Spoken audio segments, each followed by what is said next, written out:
Good morning and welcome to the Raben Report. I'm your host, Elliot Raben, so get ready to get triggered.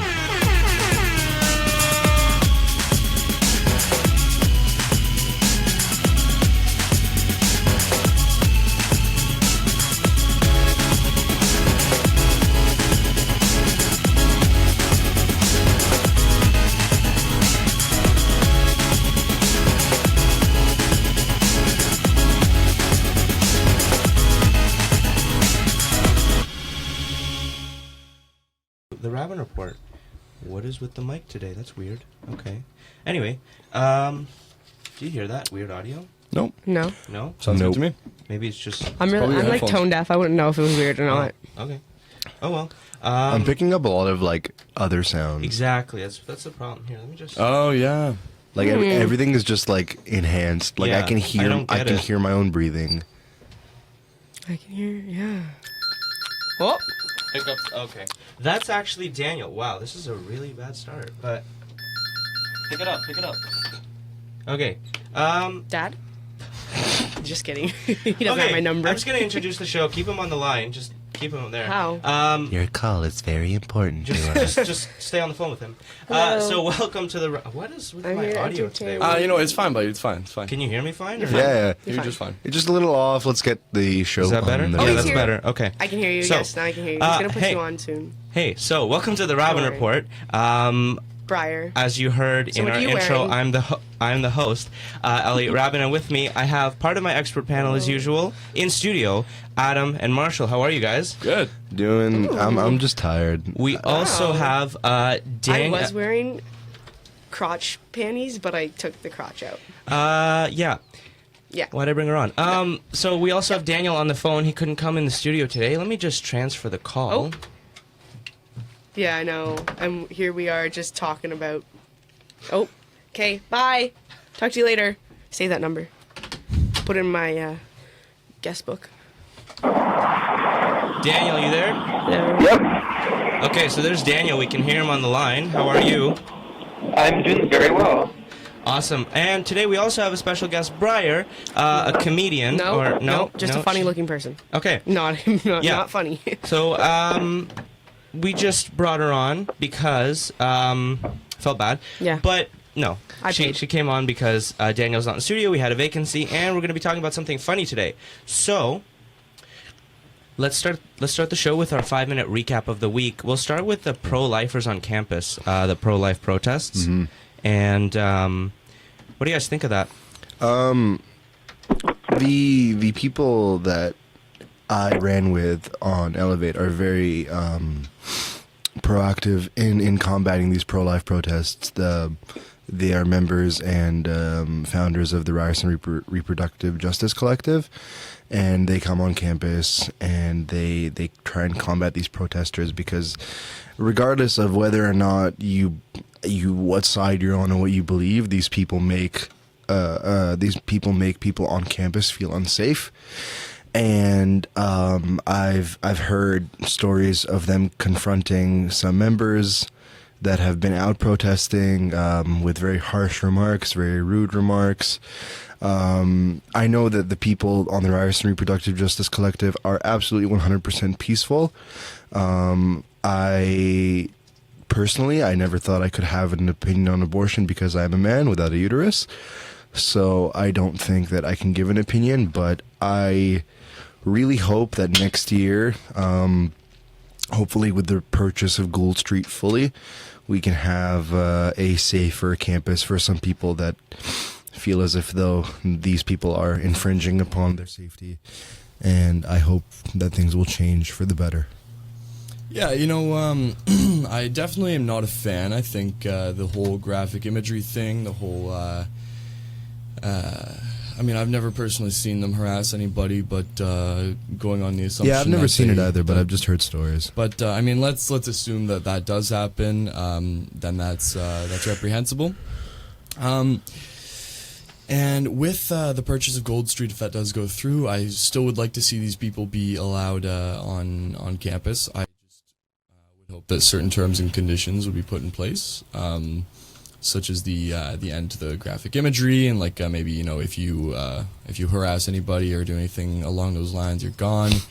And as for having an opinion on abortion, I mean, I think I've said this before, but I've countered the you know, you can't have an opinion on abortion because you're a man with you can't have an opinion on abortion because you are not a unborn child.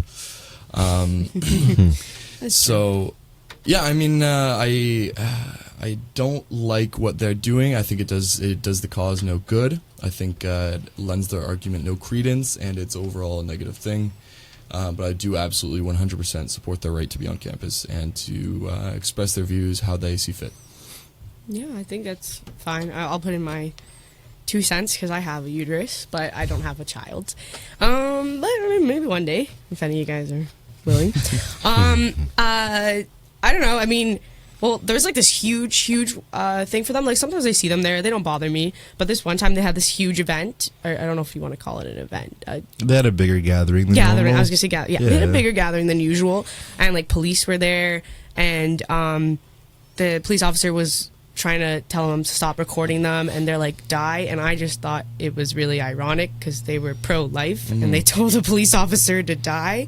Other than that, they're nice. Yeah, but, these people just give the pro-life cause a bad name. It's ridiculous. That's the thing. Like, I can, if you have a good argument, you tell me, but don't put a sign in my face. Yeah.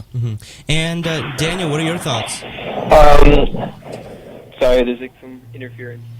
It's a very interesting question. I know like everything that's happening on campus in terms of all the signs of pro-life.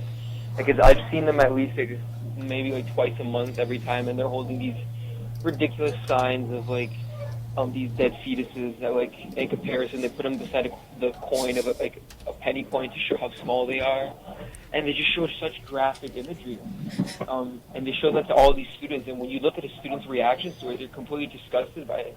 I think it proves their point to show that like abortion is a very serious and controversial topic, because at the end of the day, if you're thinking about it philosophically and ethically, you are terminating a life, right? And I'm all for free speech and stuff like that, so like I have no problem with them having the ability to do this. But my concern is more for like just in terms of like public decency and stuff like that. Like I actually had a conversation with one of these people that were holding up one of those signs, and you could see like with the baby had the pupils, and like you could see a little like, my apologies. Daniel's on the train, that's why. Yeah, you see these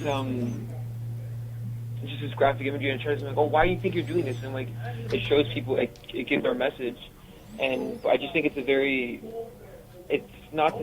just the way that they portray their message is the equivalent of someone who's acting violent during a protest. You're not actually going to help the cause. You're just creating more problems, right? And the important thing is that some people aren't just going to be able to have a proper discussion with them when they're holding that type of sign, right? So, as some of you guys are mentioning before with the purchase of Gould Street, I do that we can keep that away and just make those presentations to a minimum. But I think my concern is just watching little kids and stuff like that, or anybody that has no idea about the topic to see that. For an example, if I had a child, I would not want my kid to see those graphic imagery, and then I would have to explain to them the concept of abortion when they're like 6-7 years old. Like that's ridiculous. That's a good point. Yeah. You know? It just opens up this disgusting can of worms. You know. Yeah. So let's move on to our next topic of the week, which is just a really quick thing. Our last week's episode. This is just a little, what's it called? Recap? Gloating. Commemoration. Oh, never mind. Commemoration. Commemoration. Milestone. Definitely not the Our source. last episode reached over 1,000 views. Woo. So hopefully by having another woman on. Oh. Woo! Are you? Jeez, we Yeah. get 500 for each of these for one of these. Nice. So, yeah. Yeah. Still not sure if you're a woman, but that's okay. She doesn't know either. Who knows? Who knows? So yeah, I just wanted to mention that, and we want to thank everybody that tuned in and watched. And Shout out to Christina from McMaster. yeah, Christina And and Nicole. Nicole for coming on the show. We really appreciate it. So the last thing, there was a terror attack in Russia. Oh yeah, on the St. Yeah. Petersburg subway. Yeah. You guys want to mention that? You want to take it? Yeah, I mean, there's really not too much to go off of right now. There's not much information out. As far as I'm aware, I don't think anything new has come out. They say the suspect is from Azerbaijan. Oh, okay. That's what they're suspecting. Yeah, I mean, there's nothing really more to say about it other than it's terrible. Until more information comes out, can't really make a judgment on it. Yeah, it kind of hit a little close to home because, like, about a month and a half ago, my mom just came back from St. Petersburg. So I was like, oh, and she rode the subway to get around the city. So she was in the station that it happened at one point of her trip. So my mom and I always have this conspiracy theory that, you know, all these bad events are chasing us, because my mom actually drove through Ferguson the night before the protests started. Oh, man. And we also stayed in the same area when we went to visit Berlin as the Berlin Christmas market attack happened. So it's kind of just chasing us. So I love you, but don't come to my house. yeah, thanks. I totally feel you, because you know the Paris attacks, right? Yeah.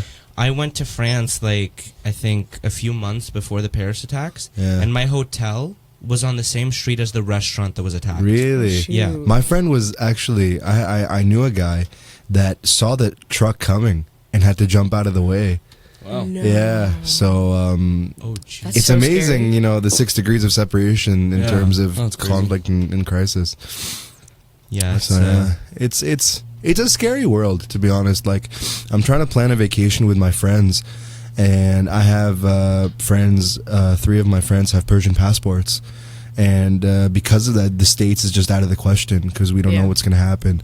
And then we thought we'd go to Europe, but you know they have very racialized names, and my last name is an Arab name, and you don't know how you're going to get treated by airport security. And we just decided on traveling in Canada, going to Banff, which isn't a bad thing. Canada's a beautiful country, and I've always Oh, yeah. wanted to travel it.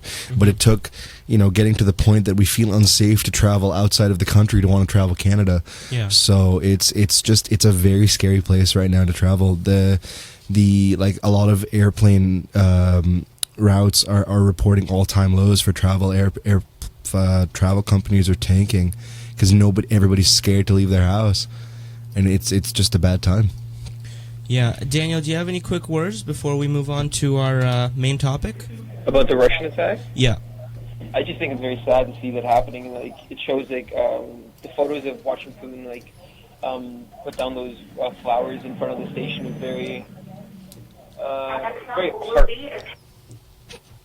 Oh, It's very heartwarming to see that. That's all. Yeah, Yeah. I people just- come together in times like this. Yeah, exactly. Like, this is, in terms of, like we don't know all the facts about the issue. Like, if it's an act of, like, complete terrorism by some sort of Islamic extremist group or just some crazy Russian dude, like a domestic attack. But I think everybody as a world collectively just need to be humble and pray for those type of situations and work together as global citizens of the earth. I sound like a hippie, but yeah. No, I get that. You know, you come together in time of crisis. That's the Yeah, one for time that sure. you Yeah. need to. so let's move on to our main story of the week. Political correctness. Political correctness is rapidly and radically changing our society, whether it be getting that job, buying that car, or even saying a joke. Political correctness will find its way into everything. On today's show, we'll discuss what political correctness is, whether it is good or bad for society, and what effects it has on the comedy business, which is why we have Briar over here. Before we get to the question... No, go on. Oh, I didn't know that was human. Before we get to the It's meaningful. questions, I want to mention to everyone once again, we're live on Facebook, so you can message us live, and we'll read your comments on air. Marshall will. And visit Sport Check. eh, I thought we were just plugging in our stuff. oh, well, she works at Sport Check, so you can visit that. I don't Jane know and for Finn? how long. I would not go to that sport check. No, just kidding. Sorry. That's my other job. But Not never the mind. Sport Check there, but yeah. So you can message us live, and we'll read your comments on air, and hopefully you enjoy the show. So the first question, we'll start with Daniel because he hasn't had a chance to speak as much. Daniel, to you, what is political correctness? I'm just going to be my last comment just because the amount of interference that's coming from this public transportation, which kind of sucks right now. Okay. And you the want- question was again? What is political correctness? Political correctness for me is someone who's forcing themselves to behave in a certain way just because of in comparison with identity politics and stuff like that, and just not having the courage to say what you want to say and express your opinions because the fear of offending someone and of being respectful to someone's ethnicity and to their religious beliefs and to their political affiliations and stuff like that. And I do think it is a problem in our society that like everyone has to be so PC about anything, right? Because everybody wants to be respectful and they don't want to actually have any proper discourse and being able to express their opinions and being able to actually communicate with people. Everyone just wants to be nice when we already know that the world's not a nice place at all. I do want to mention to you quickly that we are using your profile picture when we are talking about you, and it kind of looks like you've been killed. So I'm sorry about that. Rip in peace. Like I've been killed? You know, it looks like a It looks like like an obituary. like an obituary photo. That was nice knowing you. I did the same with Marshall Rip in peace. for his birthday. Just Sorry. put it 1997 to 2017, and there you go. You will be missed. The political correctness killed you. Yeah, death by political correctness. So, Good. Daniel, sorry, not Daniel, Adam and Marshall, any thoughts on political correctness? I have been raised on two different definitions of political correctness. I've been raised on the Israeli definition of political correctness, which is pretty much a suggestion, and I've been raised on the Canadian version of political correctness that is almost a law-abiding procedure. I am a very big fan of the country of Israel and its achievements, but I will tell you, their people are ruthless.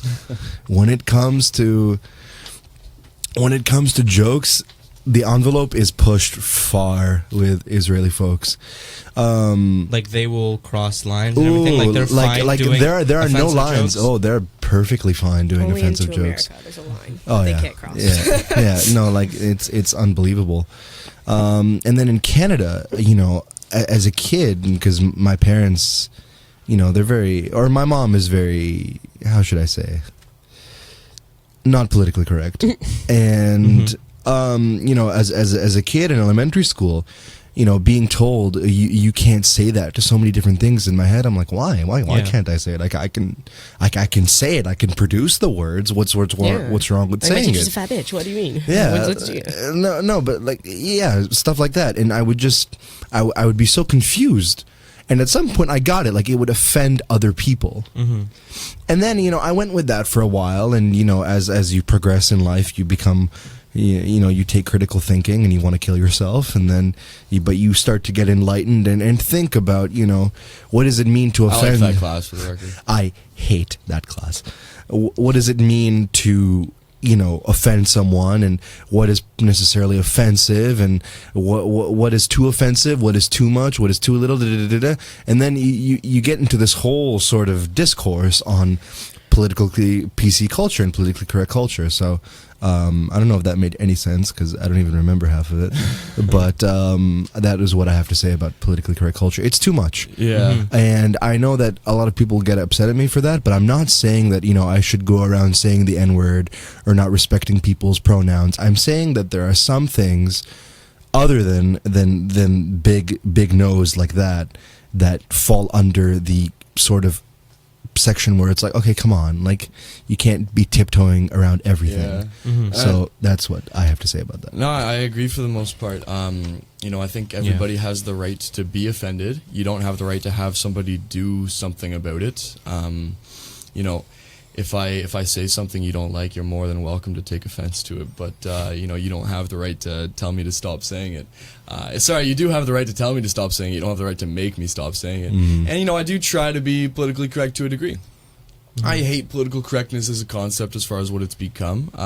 But you know, I do value respect, and I do value manners. And I think that there's a difference, you know, like using like terms like retard, like we talked about last episode. Yeah. It's a very disrespectful term to use to people who are suffering from some mental disability. And developmentally delayed. Yeah, people. and you know, it's terrible, and I think that that's a case where political correctness is good, but it's not like, you know, if somebody's using that term, they should be you know, punished for it. You know, it should just be discouraged. Yeah. Political correctness for me is discouraging kind of disrespect, but it does go too far. So, I totally agree, because I feel like even with you just saying retard, we're gonna get flack. And I'm not saying because of you. I'm just saying that people will take it so far that we can't even use the word to explain why the use of the word is good or bad. Yeah. So my question to you now, because you are into comedy, and I do call you a comedian because you are funny. Okay, I'll take that. So my question is, how has political correctness affected comedy? What has it done to it? There's actually a joke from Mad TV that, what was it? I think it's Key and Peele had done it a long time ago. I think it was just Jordan Peele. But anyway, and then Amy Schumer stole it. Yes. Yeah. There you go. Now you know. Yeah. Now you know. Amy Schumer. Loves the girl, but I don't know. Anyway, we're not here to talk bad about her. But yeah, there's this thing where like the customer goes to the front cash and they're like, and the cashier asks who helped you, and they don't want to say the black person, so they're just like, the person, and then they never get to the point like of who did it. It's actually happened in real life. It is funny, but it's not a good thing to have going on. It can make a funny concept, but it depends, because also, when Amy Schumer did the joke, it was a little bit more offensive. Some people were saying it was offensive, even though she stole it from someone who was black. Yeah. So when he made the joke, it was funny. When she made the joke, it wasn't. So that was just political correctness in political correctness. So it was like Inception. It was so, oh my God, man. Like, it just went on and on and on. And it was, you just can't make a joke anymore about it. To some degree, and I haven't seen what you're talking about, but I feel like I've seen clips of it on you YouTube. probably just know. It's every day. That actually happened to my roommate. My roommate had a black woman as his boss at where he worked, and the boss was transferring, and he was the first one to know about it. And he was like, "Yeah, our boss is transferring," and there were two. He's like, "Oh, which one?" And he's like, "Oh, the black one." And there was this sudden like deafening silence in the room. And then she came out and he's like, "Yeah, I'm leaving," and then everybody was like, "Okay, like now it's fine." Yeah. So. She sort of like saved his ass in a way. Totally attest to that. Yeah. So I mean, we've all that been happened there. to me on the weekend at work. Yeah. Oh, really? Well, We've I all wasn't the been black manager boss, but no, I wear glasses. For the radio people who can't see me and not watching this on Facebook Live, which you should be, I wear glasses, and then there's this girl who I work with who's black, and she wears glasses, and I was helping out a customer. She went to the cash, and she was like, "I just want to compliment, the girl, because I never wear a name tag, so hopefully no one from SportCheck's listening, none of my managers, my bosses." But yeah, so she was like, "Oh yeah, the girl was helping me over there." They're like, "Oh, who was it?" Just so they could give recognition. We don't work on commission. And then they're like, "Oh, it was the girl with the glasses." Or they're like, "It was the white girl with the glasses." And I was like, "Okay, whatever." And then my friend helped out a customer. And when the customer went to the cash, same thing happened. Like, this was a little bit later on in the day. Yeah. And they're like, "Oh, who was helping you?" Because they ask you sometimes just to get a good feedback. And they're like, "The girl with the glasses."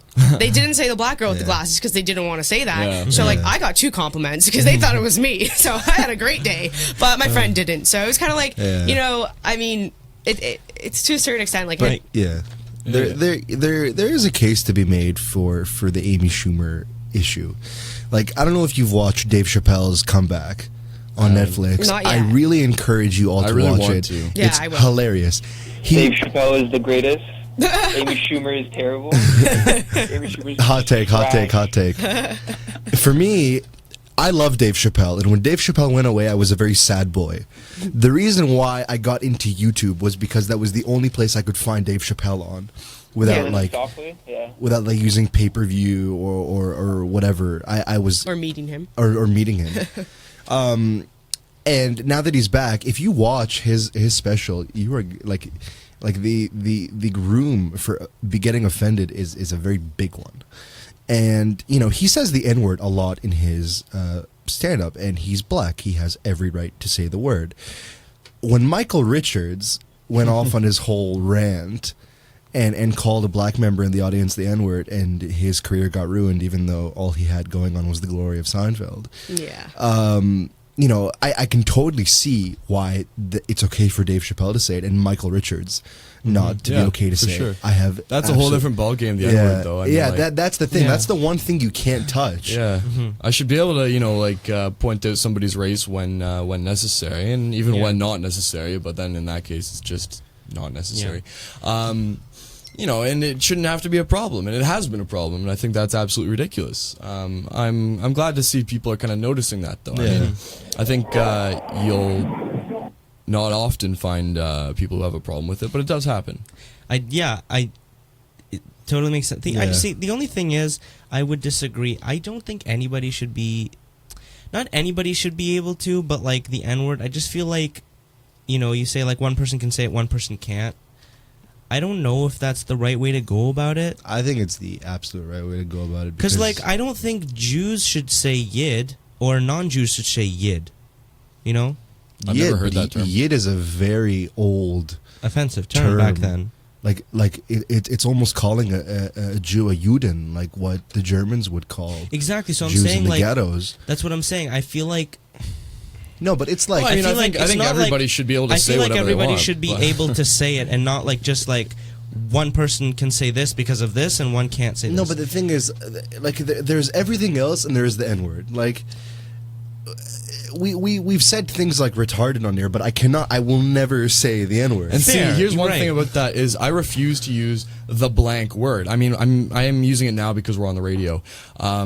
But like if I were to reference the N-word, I would not say the N-word. I would say the word, because there's no sense in censoring yourself when everybody knows exactly what word you're talking about. That word pops into your head as you hear it in your mind's voice as soon as somebody says the N-word. But I agree with Adam. I wouldn't say it on air. I would never say it I on would air. never no. say Like, or like anywhere. even in like talking to people, like I just wouldn't. can't. It feels disgusting.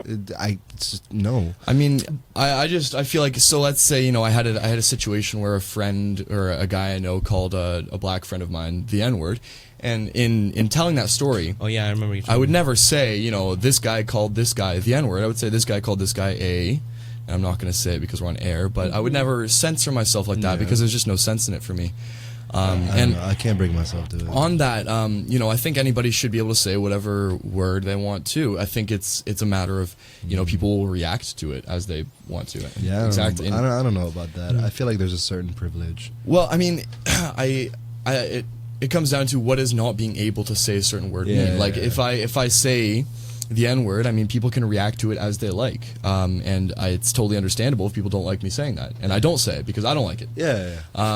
No. So- Okay. I mean, I think it has a deeper meaning, and the fact, like, I don't say the word ever, but when people use it so lightly, like it's in a lot of songs, and it's just used like Yeah, I I don't was even know gonna what the meaning mention- is anymore. Like it doesn't seem like it's a bad word, and it is. It's not a good thing to say, and the fact that they're okay with saying it about themselves is kind of, I don't know, like they're obviously not doing it to offend anyone or themselves, but it's just taken so lightly. Like if you hear a song on the radio, it can't be played. everywhere. Yeah. It can't be played. There and I was think that- literally a yeah. song that was literally called my you know, Yeah. higa, my higa, right? And it's true, right? And it's just like, it just normalizes it completely, and I don't know if it should be normal. I don't think so, because it is originally created as an offensive word. Well, I think it's all about context now, though. Right? That's Yeah. true, but I still feel like people, even in the right context, will be judged for saying it, right? Yeah, like and even And that's what how it should be. I mean, you know, just allowing people to judge it as they will, not saying like you can't say this word. I mean, just people will take it as they will. Like let's say you use yid and you call your Jewish friend a yid.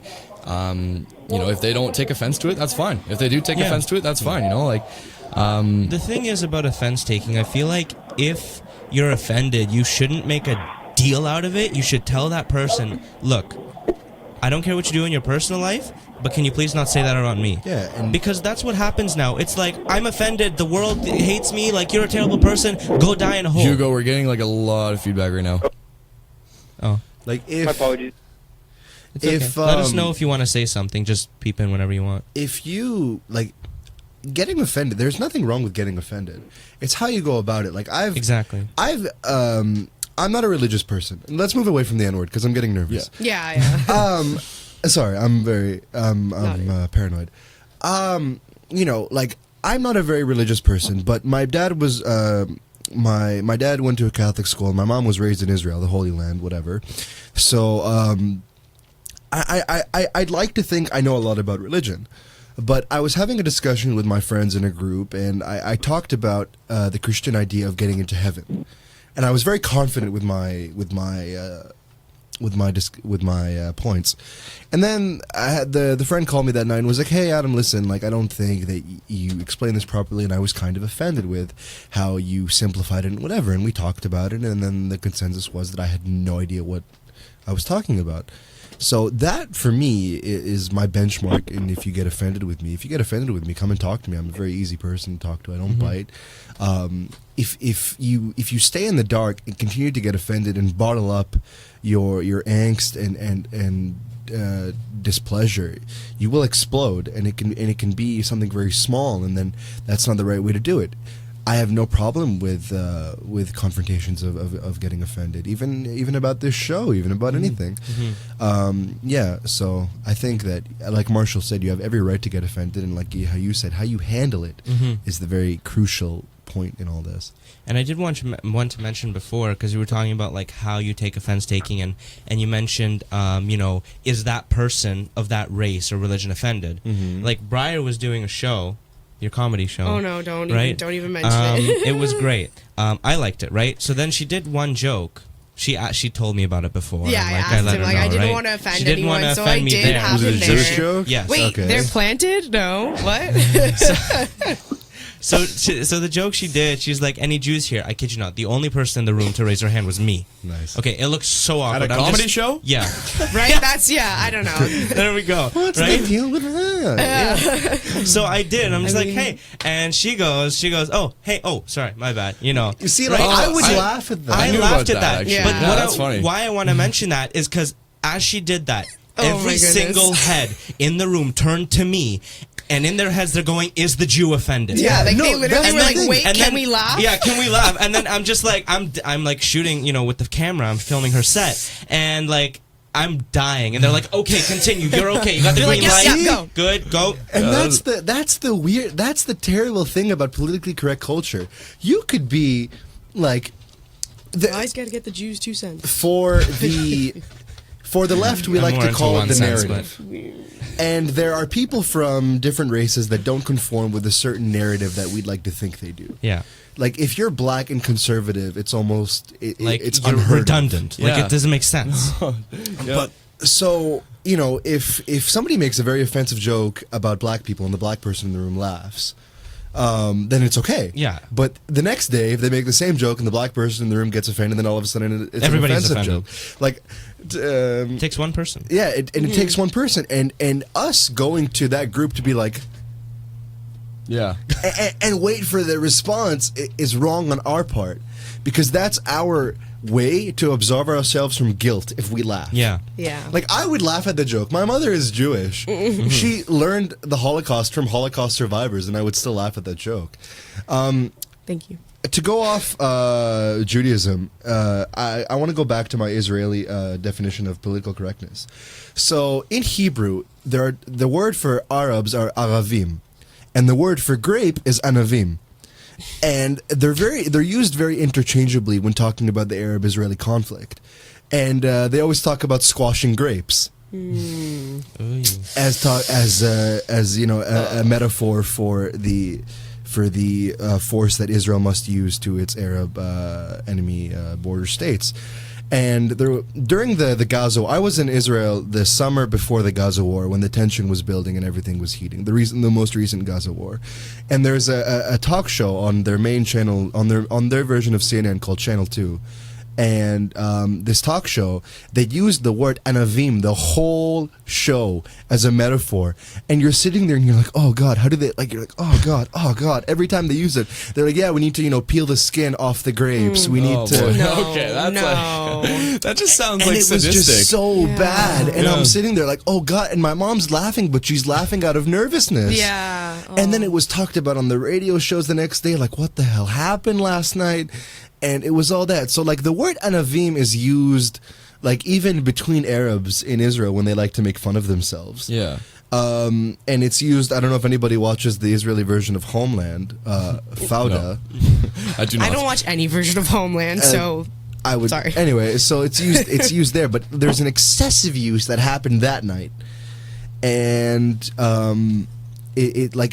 once I guess is or twice, and if you use it properly and tastefully like that.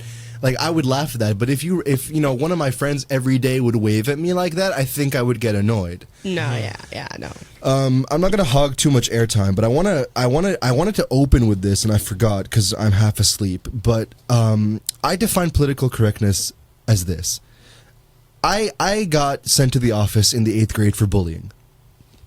I unfortunately I bullied a kid, and I'm very ashamed of it, and I'm very open about being ashamed of it because it's a terrible Very thing. courageous if you could stand up for that. Hopefully they're listening And they forgive you. and I've made amends with the kid, but we would tease this kid and whatever. And when we went to the office, I confessed to exactly what I was doing, and it started out as a sort of sarcastic, playful thing, and then it just got worse and worse and worse, and then it became outright bullying.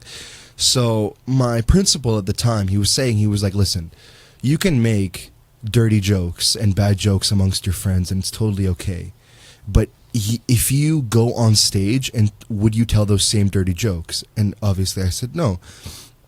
And he said that's when you know that you should draw the limit, and that's what I think a lot of political correct culture has to do with is when is it okay to stop, and for me that's a big part of it. And I know it doesn't necessarily, like, he wasn't telling me that bullying is politically correct, but I've thought about that, and I've adapted it to thinking like by my standards, when would I sort of wait for a response and think that it was okay or not okay. So I think that's when being politically correct ends and just being outright offensive starts. Yeah, no, I agree. Yeah. And Daniel, did you want to input anything? In terms of the comedy and PC culture and stuff? Yeah. Or, Just I think that people that... Yeah, sorry, these train tracks are going crazy. I'm trying to fix the audio. I just think that in terms of, I love comedy. Comedy's one of my favorite types of genres of, entertainment itself. I especially love the Dave Chappelle shows that just popped up on Netflix. I was having this conversation with a friend of mine how she didn't like the jokes that he made about transgender people and about the Bill Cosby rape accusations. The Bill Cosby and thing was that. bad. And so, when he was making those jokes, I was genuinely bursting out of laughter hearing those jokes that he made about Bill Cosby's rape. It's during the same time that Michael Jordan was playing the best seasons of his career, Bill Cosby raped 54 women. That's crazy, right? Mm-hmm. And I was just started laughing about it, but I think it's just because you're a part of one particular group doesn't mean that you shouldn't be allowed to talk about another issue. An example, Dave Chappelle's a straight black male. Doesn't mean he shouldn't be allowed to talk about transgender people and stuff like that. And he does. It doesn't mean he shouldn't be allowed to talk about gay people and stuff like that. I'm a red-blooded I'm a red-blooded Latino. But that doesn't mean I shouldn't be able to talk about controversial issues like abortion. I shouldn't be able to talk about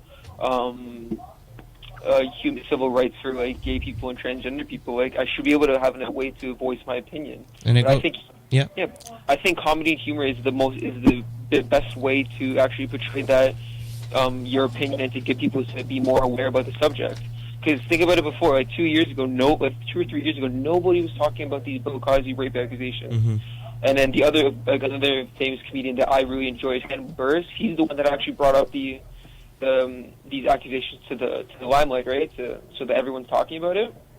So I think that comedians, even though they're very controversial and they say things that people won't like, the fact that they're talking about it is another perfect example of freedom of speech.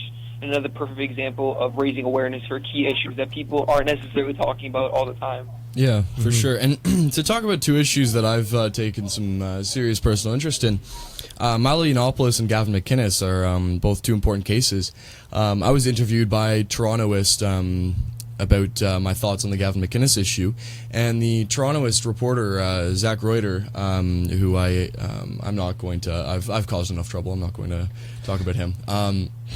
He was so shocked at my thoughts on the matter. He said, "What do you think of Gavin McInnes saying, after visiting Israel, I'm an anti-Semite now?" And I said, that's totally fine. He made a joke. He made a hyperbole. He is very supportive of the Israeli cause and very supportive of Jews. His boss is a Jew and he hates anti-Semitism. He made a joke about how he saying he's an anti-Semite. It clearly was in jest. Clearly was not meant to be taken seriously, and he was drunk when he said it. You know, did it cross a line? Yeah.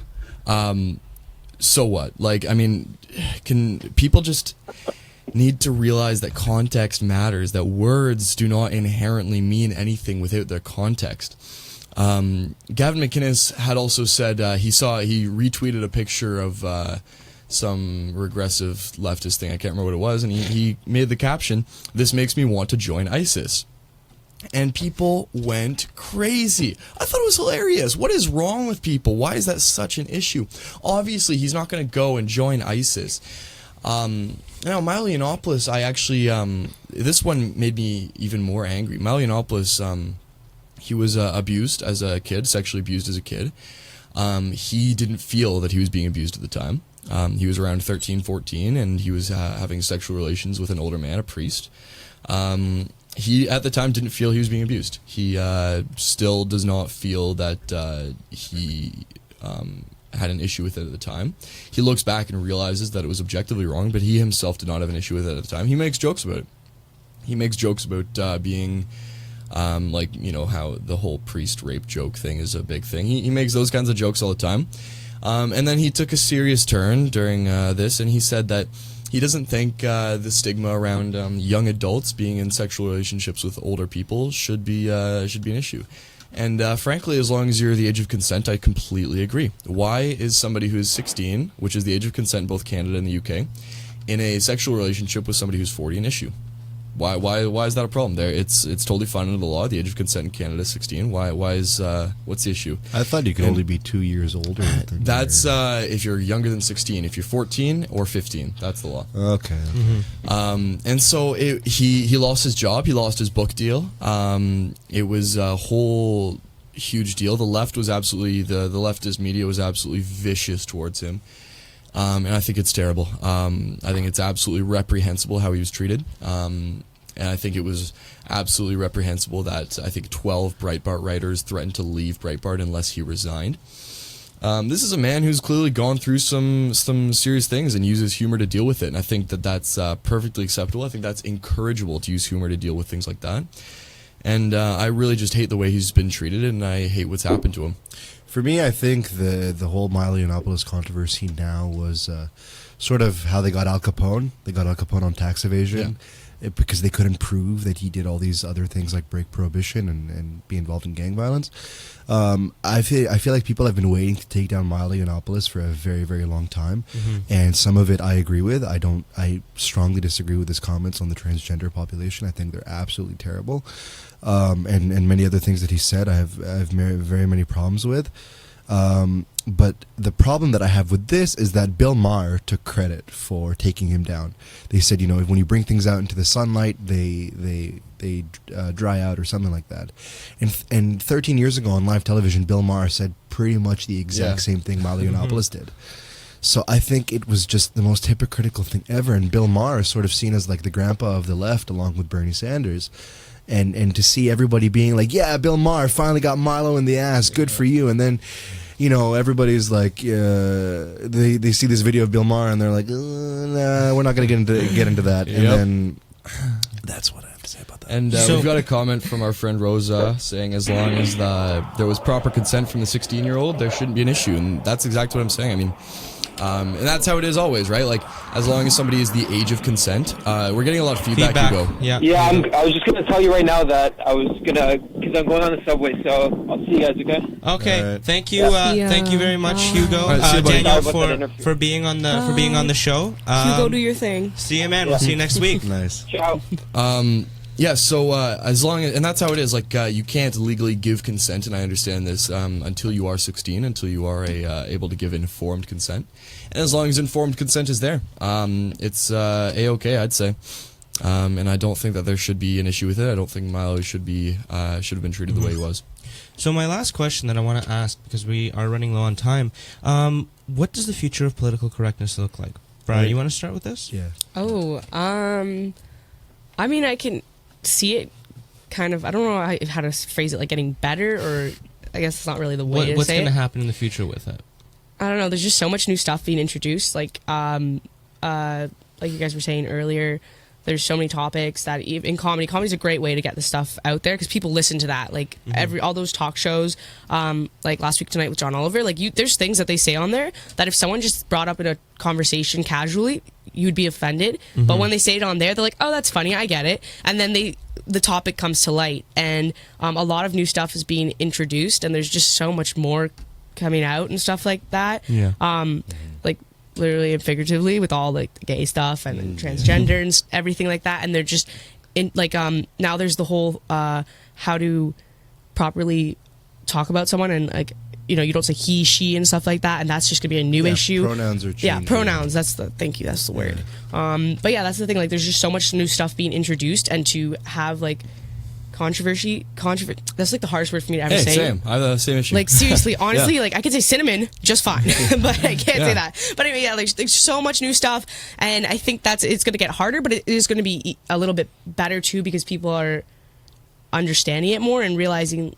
Like they're getting good opinions on it, and I think that's part of the thing is to educate yourself and to realize how you're saying it. Like in comedy, delivery is everything. It's true. Like the Dave Chappelle jokes, the way he says it is a good way to interpret what he means, if he's joking or not. Obviously, he's doing a stand-up thing, so he's joking, but you never know. And that's the thing with anyone. The way you say something and the way someone else takes it is all. It's all about like the content and the context. Absolutely. And Marshall? I've been reading a lot of Jordan Peterson, Carl Jung, and Sigmund Freud lately, and I never really Very got interesting into trio. Freud or Jung until very recently. And so much of it is making so much sense, and I've all of a sudden, out of the blue, become a huge psychology geek.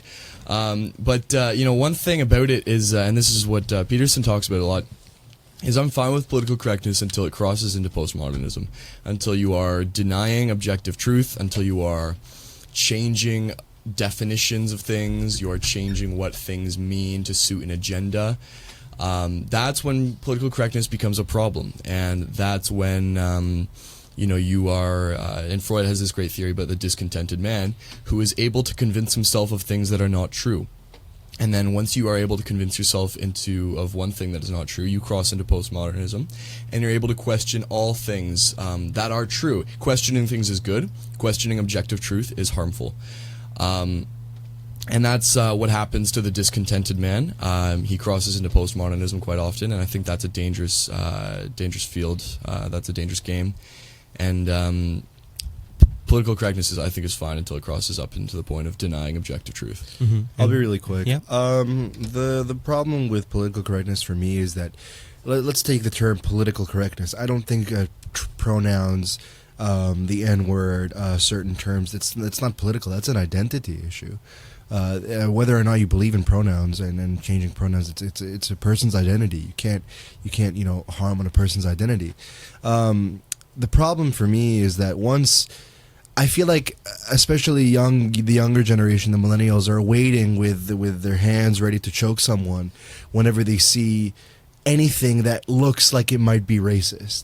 Like, I remember when Rami Malek was going to play King Tut night at the museum, they're like, oh my God, they got a white guy to play King Tut. No, he's Egyptian. I know. Like, that's what Egyptians look like. That's what Egyptians look like. I'm sorry they don't fit the stereotype from Aladdin. So, like, I think that once we sort of get better at sort of saying, wait, hold your fire, and then fire, I think PC culture will improve. But until then, we're sort of waiting to fire so fast, and That's I true, think that everyone's needs ready. to change. Yeah. They want to say something. They want to be like, please Yeah. give me Yeah. something to correct. Absolutely. So Yeah. we do have to go, That's the discontented man. Yep. but that was a great discussion.